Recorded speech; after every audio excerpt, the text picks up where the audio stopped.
Moving over to the right side, we start down here with the start. You can set up in your car a favorite. So that's what your start is. It turns on your favorites. Moving up, this is the talking voice. So you hit that button.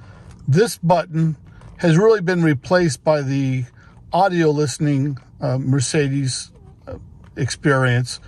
But if you didn't have the Hey Mercedes set up, which I do because it just turned on. How may I help you? Thank you. You're welcome. So if that wasn't turned on and I hit this button,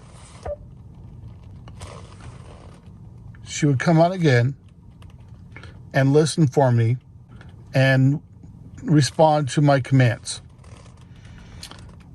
This button here obviously hangs up the phone. This one picks up the phone to dial or when someone calls you in. This little button in the middle is your volume control. You simply rub your hand on it up and down, and it turns the volume up and down. It's fairly responsive. There's also a button in the middle console that does the same thing. This top section is just like this section over here, but instead of controlling this screen, this top section actually controls that screen. So when I hit the home button, I had something open, so it closed it. And I hit the home button again, and here's all my functions. And I use this. I can swipe left. I can swipe right. I can click on it. Options come up. Or if I want to come back out of that, I hit the back button, and it goes back.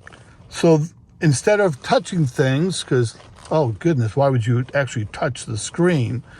You can go back and use this. Your hand never needs to come off the steering wheel because of this. You don't have to reach for this display. You can do everything you need to do from right here. Now, I will tell you, this is significantly more challenging when you start trying to go down menus. I'm entering and entering. And when I want to go back up down, there are times it's much more challenging to use this than it is just touching the screen. But for those who never want to take their hand off the steering wheel, this allows you to do that. You can control every feature on this screen and every feature on this screen, all from the steering wheel. And like most Mercedes and most cars nowadays, if you're going to turn and you just tap that, it'll blink 3 times. But most importantly, when you have cruise control going and you're going at 45 miles an hour on what the car thinks is a freeway and you do that, that's when the car will take over and actually change lanes for you. So that is a quick rundown on the steering wheel.